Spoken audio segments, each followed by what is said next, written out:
வணக்கம். நான் உங்கள் அன்பான சயின்டிபிக் வேதிக் அஸ்ட்ராலஜர் அஸ்ட்ரோரஞ்சி பேசுகிறேன். நல்லது நினைப்போம், நல்லதே நடக்கும். சயின்டிபிக் வேதிக் அஸ்ட்ராலஜி முறையில இந்த ஒளி தத்துவம் எப்படி நம்ம கர்மா, பூர்வ ஜென்ம கர்மா நம்மளோட வாழ்க்கையில சம்பவங்களாக, சாதகமான சம்பவங்களாகவும் சாதகமற்ற சம்பவங்களாகவும் எப்படி உருவெடுக்கிறதுங்கிறது துல்லியமாக நம்ம ஒரு வீடியோலையும் பார்த்துட்டு இருக்கோம். அந்த அடிப்படையில இந்த வீடியோல நம்ம என்ன பார்க்க போறோம்னா, கன்னி ராசிக்காரர்களுக்கு 2025-26 எத்தகைய ஒரு ஆண்டாக வரப்போகிறது, ஒரு பலாபலன்கள் நிறைந்த ஒரு ஆண்டாக கன்னிராசிக்காரர்களுக்கு இருக்க போகிறது. நம்ம கொஞ்சம் டீட்டெயிலாக பார்க்க போகிறோம். அதுக்கு முன்னாடி நம்மளோட சேனல் ஃபர்ஸ்ட் டைம் வரவங்க சப்ஸ்கிரைப் பட்டன் கிளிக் பண்ணுங்க. உங்களுக்கு பிடித்த வீடியோஸ் ஃப்ரெண்ட்ஸ் அண்ட் ரிலேட்டிவ்ஸ்க்கு ஷேர் பண்ணுங்க. இப்போ பார்த்தீங்கன்னா கன்னிராசிக்கு 2025-26 எப்படி இருக்கும் போதுன்னு பார்க்கும்போது அதுக்கு முன்னாடி முதல்ல எப்போ பயிற்சி ஆகுதுன்னு தெரிஞ்சுக்கலாம். இப்போ பார்த்தீங்கன்னா கன்னியில கேது இருக்கிறார், ராசிக்குள்ளேயே கேது இருக்கார், 7ஆம் இடத்துல ராகு இருக்கார், 6ஆம் இடத்தில் சனி இருக்கிறார், குரு 9ஆம் இடத்துல இருந்து ராசியை பார்த்துட்டு இருக்கார். இப்ப நம்ம பேச அதாவது 2025 மார்ச் வரைக்கும் இத்தகைய ஒரு கிரக நிலைகள் உண்டு. 25 மார்ச் எண்டு ஏப்ரல் மாதம்னா பாத்தீங்கன்னா 3 பயிற்சிகள் நடக்கிறது. குரு பயிற்சி, ராகு கேது பயிற்சி, சனி பயிற்சி.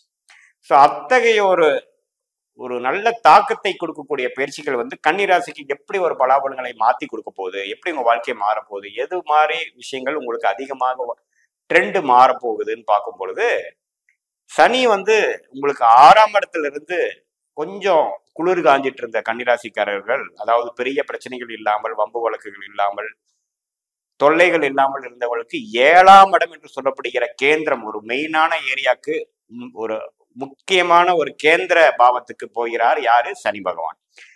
சோ 7ஆம் இடம் என்று சொல்லப்படுகிற பாவம் என்ன? பங்குதாரர்கள், நண்பர்கள், உங்களுடைய கிளையன்ட்ஸ், கொலீக்ஸ், அது மாணவர்களா இருந்தாலும் சரி, அவங்களோட சுத்தி இருக்கக்கூடிய சூழ்நிலை, நண்பர்கள், அவங்க குரூப்பு, அவங்க கிளாஸ்மேட்ஸ், அது எல்லாம் குறிக்கக்கூடியது 7ஆம் இடம். அதே சமயத்துல கல்யாணம் செய்தோம்னா ஆணுக்கு பெண்ணும், பெண்ணுக்கும் ஆணும், அதாவது மனைவிக்கு கணவன், கணவனுக்கு மனைவியும் 7ஆம் இடத்தை குறிக்குது. ஸோ இந்த முக்கியமான பாவம், வாழ்க்கையில நம்ம யாரை சந்திக்கிறோம், அன்றாட வாழ்க்கையில கவனிக்கக்கூடிய அந்த நபர் 7ஆம் இடத்துல சனி பகவான் போகிறார். பட் குருவோட வீட்டுக்குள்ளதான் போறார். 7ஆம் இடம் நம்ம தவறான வீடு இல்லை.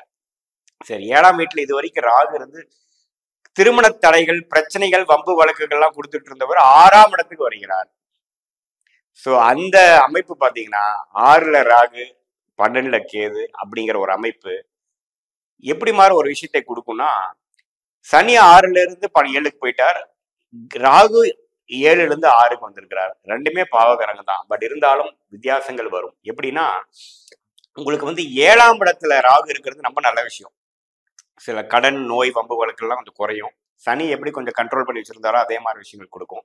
ஆனா 7ஆம் இடத்து ஆக்டிவிட்டி அதிகமாயிடும். எது மாதிரி கொடுக்கும் அப்படின்னா, உங்களுடைய அந்த பங்குதாரர்கள், நண்பர்கள், மனைவி, கணவன், திருமணஸ்தானத்துல சனி வருவது பாத்தீங்கன்னா சில தடைகளை கொடுக்கும். எப்படின்னா சில பிரச்சனைகளும் கொடுக்கும். கொஞ்சம் கவனமாக நீங்க சிலது கையாள வேண்டும். ஏன்னா கேது 12ஆம் இடத்துக்கு வந்துட்டார். குரு பாத்தீங்கன்னா 9ஆம் இடத்துல இருக்க குரு ராசியை பார்க்காம 10ஆம் இடத்துக்கு 2ஆம் இடத்துக்கு வராரு. ஸோ குடும்பத்தை அமைச்சு கொடுக்கக்கூடிய, கல்யாணத்தை அமைச்சு கொடுக்கக்கூடிய அமைப்பு இருக்கு. ஆனா அந்த சனி 7ஆம் இடத்துக்கு வர்றது பாத்தீங்கன்னா முதல் ஒரு வருஷத்துக்கு அவ்வளோ அந்யோன்யமும் அவ்வளோ நல்ல ஒரு கனெக்டும் கொடுக்காமல் சில கருத்து வேறுபாடுகள், சில பிரச்சனைகள் கொடுப்பாரு. ஸோ அது மாதிரி ஒரு அமைப்பு கண்டிப்பாக உண்டு.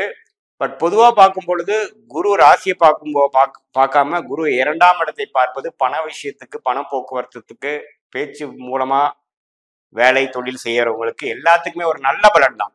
அதுல மாற்றமே இல்லை. ஸோ அது பார்த்தீங்கன்னா 10ஆம் இடத்துல குரு வந்துட்டாரு, அது ஆச்சு இது ஆச்சுன்னு சில பேர் சொல்லுவாங்க. அதெல்லாம் பிரச்சனை இல்லைங்க. 10ஆம் இடத்துல குரு 2ஆம் இடத்தை பார்க்கிறார், 4ஆம் இடத்தை பார்க்கிறார், 6ஆம் இடத்தை பார்க்கிறார். ஸோ 4ஆம் இடத்தை பார்க்கும் பொழுது இடம் சம்மந்தப்பட்ட, வீடு சம்மந்தப்பட்ட, தாயார் சம்மந்தப்பட்டதுல நல்ல விஷயங்கள் பார்க்கலாம். ஏன்னா தன் வீட்டை தன்னே பார்க்கிறார் குரு.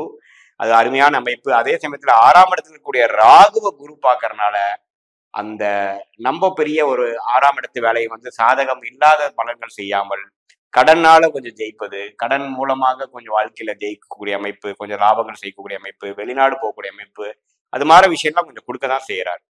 ஸோ இது எப்படி பார்க்க போறோம்னா, இந்த கன்னிராசிக்காரர்களுக்கு சில விஷயங்கள் பாசிட்டிவா நடந்து, இன்னொரு சில விஷயம் முயற்சிகள் எடுக்கும்பொழுது அதுல சில தொய்வுகளும், சில முயற்சிகளுக்கு கொஞ்சம் உடனே பலன் வராமல் கொஞ்சம் இழுக்கக்கூடிய அமைப்புகள் இருக்கு. கூட்டி கழிச்சு பார்க்கும் பொழுது ஒரு நல்ல ஒரு பலாபலங்கள் நிறைந்த ஒரு ஆண்டுகளாக தான் கன்னிராசிக்கு வருது. இதுவரை ஒரு வருடமாக ராசிக்குள்ளேயே கேது இருந்து ராசியை விட்டு கேது விலகிறது அருமையான விஷயம். எப்பவுமே ராகு கேதுகள் வந்து ராசிக்குள்ள இருந்து விலகிறது மனக்குழப்பங்கள் குறையும். நம்ம என்ன டைரக்ஷன்ல போடுங்கிற ஒரு தெளிவு கிடைக்கும்.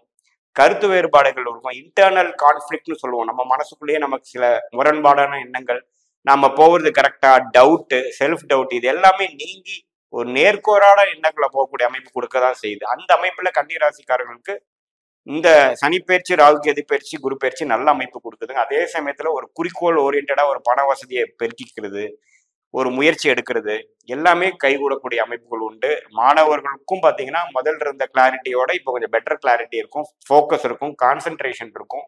இல்லத்தரசிகளுக்கும் பார்த்தீங்கன்னா 7ஆம் இடத்துல இருக்கிற ராகு பார்த்தீங்கன்னா கணவரோட கனெக்ட் பண்ண முடியாம ஒரு கருத்து வேறுபாடோட ஈகோ இஷ்யூஸ்ல இருக்கிறதெல்லாம் கொஞ்சம் தணிஞ்சு, இன்லாஸு, மாமனார் மாமியார்களால சில பிரச்சனைகள்லாம் கொஞ்சம் நினைஞ்சு கொஞ்சம் தனித்து பிரச்சனை இல்லாத வாழ்க்கை வாழக்கூடிய அளவுக்கு ஒரு நல்ல மாற்றம் தெரியும். ஒரு தனி கொடுத்தன போகிறது, அல்லது சில பிரச்சனைகள் விலகுறது, தேவையில்லாதவங்க வந்து வாழ்க்கையை விட்டு விலகி போயிட்டாங்க, பிரச்சனை இல்லைங்கிற மாதிரி அதே நடக்கக்கூடிய அமைப்புகள் கண்டிப்பாக கன்னிராசிக்காரர்களுக்கு உண்டு.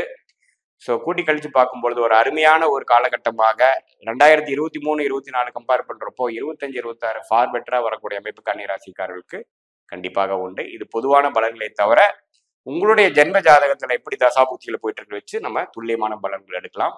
மீண்டும் மற்றொரு காணொலியில் சந்திப்போம். நன்றி, வணக்கம்.